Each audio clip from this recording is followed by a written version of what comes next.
In a balanced chemical reaction like the one shown below, a values of A, B, C and D respectively are এত। তো আমি ইকুয়েশনটা লিখছি প্রথমে। কি দেওয়া আছে? A Fe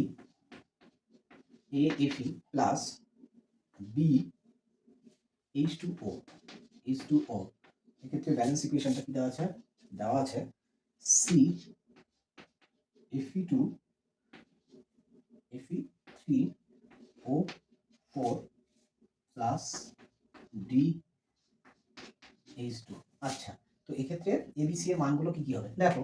তো প্রথমে আমরা হচ্ছে এখানে যদি এফটাকে টার্গেট করি, তো এফি এখানে তিনটা এফ এর লোহার হচ্ছে তিনটি অণু রয়েছে আয়রন।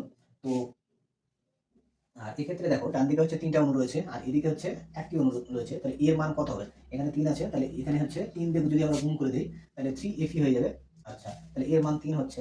আচ্ছা, এই ক্ষেত্রে যদি আমি 3 আর অক্সিজেন দেখো এখানে কত, 4টা রয়েছে, অক্সিজেন 4টা রয়েছে আর এখানে অক্সিজেন দেখতে পাচ্ছি কি আপাতত একটা দেখতে পাচ্ছি। তো অক্সিজেনের পরমাণু সংখ্যা মিল করার জন্য আমরা কত দিয়ে গুণ করব? এখানে 4 আছে, তাহলে এখানেও হচ্ছে 4 দিয়ে গুণ করব। তাহলে বি এর মান হচ্ছে যদি 4 নিয়ে নেই তাহলে দেখো অক্সিজেনের সংখ্যা 4, এখানেও 4 মিলে যাচ্ছে। আচ্ছা, মিলে যাচ্ছে। আচ্ছা, এক্ষেত্রে আরেকটা জিনিস আমি বলিনি। তো এক্ষেত্রে যদি আমরা সি এর মান দেখো এখানে তো Fe 3 রয়েছে আর এখানে আমি 3 দিয়ে গুণ করলাম, তাহলে এর মান আমাদের 3 হলো। তাহলে সি এর মানটা এখানে কত? সি এর মানটা এখানে 1 নিতে হবে। 1 নিলে আমাদের এটা কত হবে? Fe3O4 হচ্ছে। আচ্ছা, তো এ পেলাম, বি পেলাম, সি পেলাম। এবার ডি কত হবে? দেখো বি এর মান যদি আমরা 4 নিয়ে নিই তাহলে আমাদের হচ্ছে হাইড্রোজেনের সংখ্যা 8 হচ্ছে। তাহলে এক্ষেত্রে আমাদের ডি কত নেওয়া উচিত? হাইড্রোজেন এখানে 8 হচ্ছে। তাহলে এক্ষেত্রে আমাদের হচ্ছে এখানে 4 নেওয়া উচিত। তাহলে ডি এর মান যদি 4 নিয়ে নিই তাহলে আমাদের হচ্ছে হাইড্রোজেনের সংখ্যা পরমাণু সংখ্যা 8টা হচ্ছে। তাহলে আমাদের সঠিক আনসারটা কি হবে? সঠিক আনসারটা হবে option number C. Option number C, অর্থাৎ 3 তারপরে 4 তারপরে 1 তারপর আবার 4। তার মানে এবিসির মান হচ্ছে 3 4 1 4। তাহলে এটা হচ্ছে কেমিক্যাল ইকুয়েশন থেকে একটি কোশ্চেন। এটা খুব সহজ ছিল, কিন্তু ট্রিকটা আমাদের অ্যাপ্লাই করলে তাড়াতাড়ি হবে। তো এই পর্যন্তই আজকে।